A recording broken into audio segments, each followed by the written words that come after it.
આપણે ઇક્વેશનની મદદથી a plus Bino whole square જે આપણે સ્કૂલમાં ભણેલા છે a² + 2ab + bનો સ્ક્વેર એ રટા માર્યા જ છે આપણે બધાએ. તો આપણે કઈ રીતે એના ઉપયોગથી આનો એરિયા કેલ્ક્યુલેટ કરી શકીએ આપણે આજે જાણીશું. તો વિડીયોમાં બન્યા રહેજો.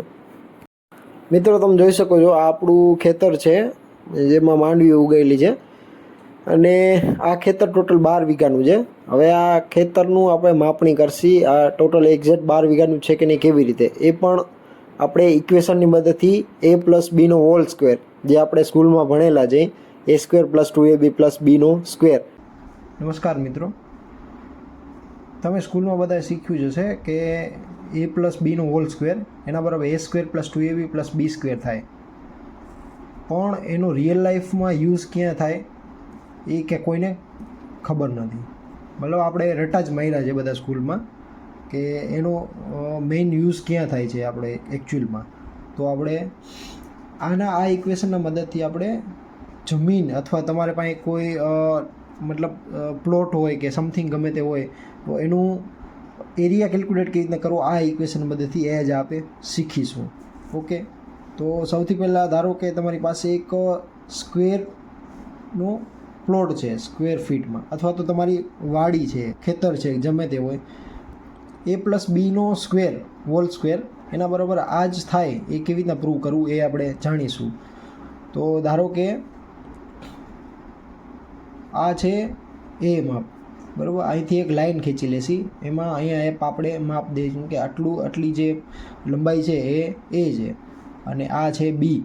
ઓકે, તો આપણે એ કહી શકીએ કે સેમ આ સ્ક્વેર છે એટલે આ હશે એ સેમ ટુ સેમ અહીંયા પણ એ જ થશે, બરાબર. એટલે એક ઇમેજનરી લાઈન દોરી લેશી અહીંયા એ અને આની માપ બી અને સેમ ટુ સેમ કન્ડિશન અહીંયા હશે, બરાબર. તો આપણે એક અહીંયા દોરી લેશે, આનો માપ એ છે અને અહીંયા બી છે, અહીંયા બી એ અને અહીંયા બી છે. ઓકે, તો આપણે આનો એરિયા કેટલો છે, આનો એરિયા કેટલો છે અને આનો એરિયા તે જાણીશું. ધારો કે આ સ્ક્વેર છે તો એનો એરિયા a × a મતલબ a² થયું, બરાબર. હવે આ વસ્તુ છે plus and a b × a. Okay, તો આપણે એમ લખી શકીએ a × b પ્લસ હવે આ એરિયા લેશી તો આના બી એમ સેમ કન્ડિશન થશે a અને b a × b પ્લસ આપણે આ સ્ક્વેર છે એનો માપ જોવાનું બાકી રહી ગયો તો હવે બીનો સ્ક્વેર થશે આ લખી શકીએ, બરાબર. તો a² પ્લસ આ a પ્લસ a × b અને a × b બે વાર છે તો આપણે 2ab લખી શકીએ 2ab, બરાબર. અને આ છે b². તો પ્રૂવ થઈ ગયું કે a plus Bino whole square બરાબર a² + 2ab + b² થાય. હવે એકચ્યુઅલમાં કેલ્ક્યુલેશનમાં આપણે કઈ રીતે લઈ શકીએ આ ઇક્વેશનને તો એ પણ જાણીશું. ધારો કે મારી પાસે મારું ખેતર છે તો એ 12 વીઘાનું છે, બરાબર. ઓકે, આપણે જાણીશું કે આ એકચ્યુઅલમાં ઇક્વેશન રિયલ લાઈફમાં કઈ રીતે યુઝ થઈ શકે. તો આ યુઝ એરિયા કેલ્ક્યુલેટ કરવા માટે થાય છે. તો આપણે એરિયા કેવી રીતના કેલ્ક્યુલેટ કરશી આનો આ ઇક્વેશન દ્વારા આપણે એરિયા કેવી રીતે કેલ્ક્યુલેટ કરશી એ જાણીશું. તો મારી પાસે 12 વીઘા વાડી છે. ઓકે, તો હવે બધા ડિફરન્ટ બધા ગુજરાતમાં અલગ અલગ જિલ્લામાં અલગ અલગ વીઘાનો સ્ક્વેર ફીટનો ભાવ હોય છે. તો અમારે અહીંયા જામનગર જિલ્લામાં 17,424 ફીટ સ્ક્વેર, એક વીઘા બરાબર 17,424 ફીટ સ્ક્વેર થાય, બરાબર. ધારો કે 1 વીઘા 17,424 ફીટ સ્ક્વેર થાય તો આપણે 12 વીઘા બરાબર કેટલું થશે તો કે 12 × 17,424. દેટ મીન્સ આ થાય એપ્રોક્સિમેટલી કેલ્ક્યુલેટ કરી શકીએ કેલ્ક્યુલેટરથી તો 2,09,088 જેવું થાય. ઓકે, આ ફીટ સ્ક્વેરમાં, બરાબર. હવે આટલું આપણે આ જ સેમ વસ્તુ આ ઇક્વેશનથી સાફ કરશું, બરાબર. તો ધારો કે મારી પાસે એક સ્ક્વેર જમીન છે, બરાબર. એ 12 વીઘાની છે ટોટલ. તો આ ઇક્વેશનથી પ્રૂવ કઈ રીતના કરશે કેલ્ક્યુલેટ. અને તમને ખબર નથી તમારી જમીનનું માપ કેટલું છે કે કેટલા વીઘા છે, કેટલા સ્ક્વેર ફૂટ છે, તમારી પાસે પ્લોટ છે કે જે બી છે, તો આ ઇક્વેશનની મદદથી તમે કેલ્ક્યુલેટ કરી શકશો. જેમ કે તમારી પાસે એક લાઇનનું માપ તમારે કેલ્ક્યુલેટ કરવાનું રહેશે ફિઝિકલી, બરાબર. એક સાઈડનું માપ તમને ખબર હોવું જોઈએ. તો મારી વાડીનો એક સાઈડનું માપ છે 457 ફૂટ, બરાબર. તમે આ ઇઝીલી માપી શકશો. કેવી રીતે? કેમ કે તમારા એક પગનો પંજો હોય, એક પંજા બરાબર તમારે 1 ફૂટ થાય, બરાબર. તો એવી રીતે ચાલીને તમે માપી શકશો કે કેટલા ફીટ છે, એપ્રોક્સિમેટલી અંદાજો તમે લઈ શકશો, બરાબર. તો હવે આ છે આખો ટોટલ 457. હવે આપણે આને 2 વેરિયેબલમાં ફેરવવો જોશે, એ અને બીનું માપ. તો આપણે એમ કહી શકીએ એ બરાબર 200 કહી શકીએ અને બી બરાબર 257, બરાબર, આ ફીટ. કેમ કે એ આપણે નાનો છે આ વેરિયેબલ, પણ 2 અલગ અલગ વેરિયેબલ છે એટલે.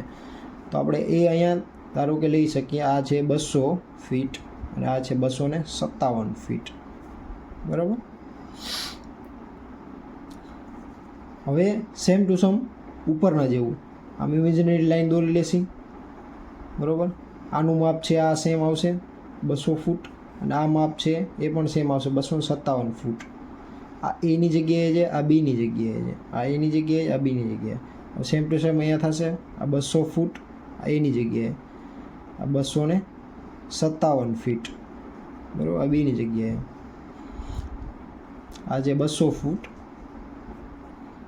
અને 257 ફીટ.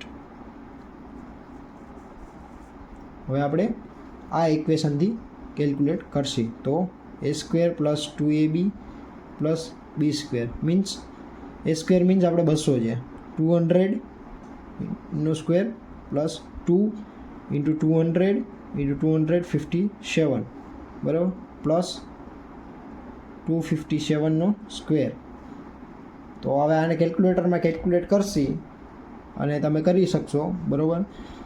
તો 200 નો થશે 40,000 સ્ક્વેર, પછી 200 × 257 × 2, તો આ થયું 400 × 257, આ થશે 1,02,892 થશે એનું ટોટલ.